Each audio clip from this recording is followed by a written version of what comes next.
I feel like so much discourse around in mainstream Jewish circles and in mainstream American political circles about Palestinians, about Gaza, about October 7th, about all kinds of things, just doesn't engage at any point with some very basic foundational truths, right?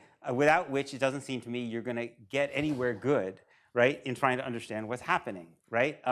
And one of those truths is that between the Jordan and the Mediterranean, Jews all have citizenship.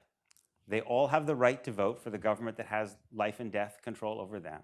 They all live under civil law with due process, and they all have free movement, right? That most of the Palestinians under Israeli control, those in the West Bank and Gaza and East Jerusalem, don't have any of those things, right? Certainly in the West Bank, they live under military law, even as their Jewish neighbors live with due process under civil law. In the West Bank, they need military permission to travel. They can't vote for a government that has dominion, obviously dominion over them. I love people always saying somehow people think that Palestinians in the West Bank are governed by the Palestinian Authority. Well, tell that to the Palestinian Authority when the Palestinian Authority's own officials get thrown into Israeli jails. The Palestinian Authority's own officials need Israeli military permission to travel, right? Israel can go, the IDF goes regularly into any square inch of the West Bank area, A, B, C. If there were a D, E, and F, every single square inch of the West Bank, anytime it wants, and arrest anywhere it wants, right? These mass expulsions that are now happening in like Jenin refugee camp, right? What part of the West Bank is that? That's Area A. It's supposedly the area the Palestinian Authority controls. Well, not very much, evidently, because Israel just goes in there and basically evicts tens of thousands of people. So, and in Gaza, people live under the control of the state, right? There was the state of Israel. There was this idea people had that people were not under the control of the state of Israel before October 7th,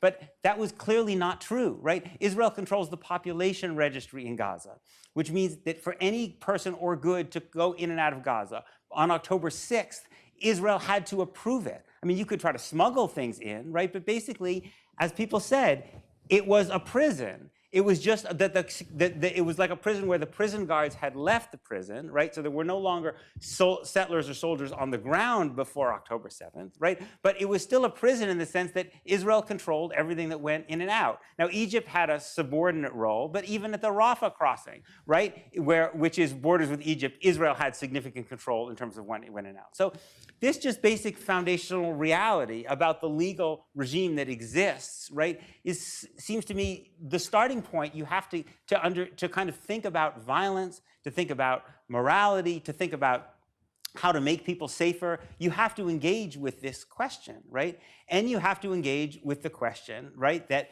there have been these mass expulsions of Palestinians in 1948, again in 1967, right? And you can't make any sense of Gaza, what Gaza is, right, without understanding that most of the people in Gaza are not from Gaza. They're people whose families were expelled from what's now Israel, right? And many of them live so close to the places from which they were expelled that they can actually see those places, right, as they live in this incredibly overcrowded area, half the size of New York City, and they can see this much less crowded, right, much more, more prosperous area on the other side of the barbed wire, which is where they used to live. But Hamas was only created in 1987, right? So if your analysis of the Israel and Palestine is about Israel and Hamas, you have some trouble explaining what happened before 1987, right? When there was also Palestinian armed resistance. There was all kinds of Palestinian resistance before 1987 as after 1987. A lot of it has been nonviolent. There's a long history of Palestinian boycotts, of Palestinians writing letters, of Palestinians appealing to international institutions, of Palestinians doing general strikes. Just like the problem that we have in so much of the discourse is it doesn't get at that. So then the question is, well, how is Israel going to destroy Hamas, right? I mean, and I can't believe that in the mainstream Jewish discourse that I listen to, and you listen to political discourse, this is still the discourse now. Now Israel's really going to destroy Hamas, right? First of all, Hamas recruits its fighters, as far as I know, as from what I've read, from the families of people that Israel has killed, right? So yes, Israel has killed a lot of people in Hamas, right? It's also created the biggest recruitment bonanza that Hamas could have imagined, right? And from people I know who know Gaza much better than me, they also say that although Israel's destroyed a huge amount of Hamas weaponry, that Hamas is also getting its weaponry is coming from the bombs and ordinances that Israel has dropped on Gaza, which Hamas will now repurpose, right? Just like this is how the Viet Cong fought the United States in Vietnam too. Where were they getting all these weapons? They were our weapons, right? And even if you could destroy Hamas, even if Hamas didn't cease to exist, right?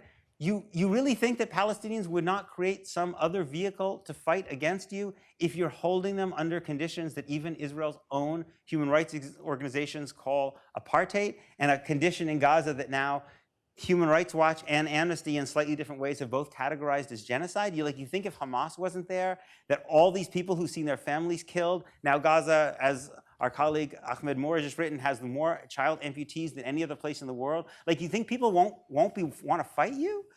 But under some other label or organization? It seems to me the fundamental question is if you don't want people to fight you and kill Israelis, because I know Shaul and I very, very profoundly don't want any Israelis to die, just like we don't want any Palestinians to die, you have to deal with the roots of the problem, with the underlying grievances. And if you don't want people to take up arms, then show them that by not taking up arms, by resisting in another way, they can move towards gaining their freedom. But the people in the Jewish community who denounce Palestinian armed resistance against civilians, which I also oppose, it's not like when Palestinians respond nonviolently, they say, oh, terrific, that's great. We've been saying Palestinians should be Gandhis, and now, lo and behold, you have a nonviolent boycott.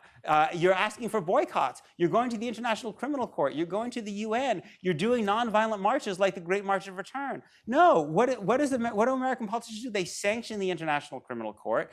They basically criminalize nonviolent boycotts and divestment efforts. And then when Palestinians march nonviolently like they did in 2018, Israel sets up these sharpshooters on the fence, and they shoot people, basically mostly in the knees and below, and they create thousands and thousands of people who are injured for life. This is not, it seems to me, it's not just immoral, it's not coherent. It's not a coherent way of thinking about how to deal with the problem that you have, because you're living alongside people that you're not giving the basic rights that human beings deserve.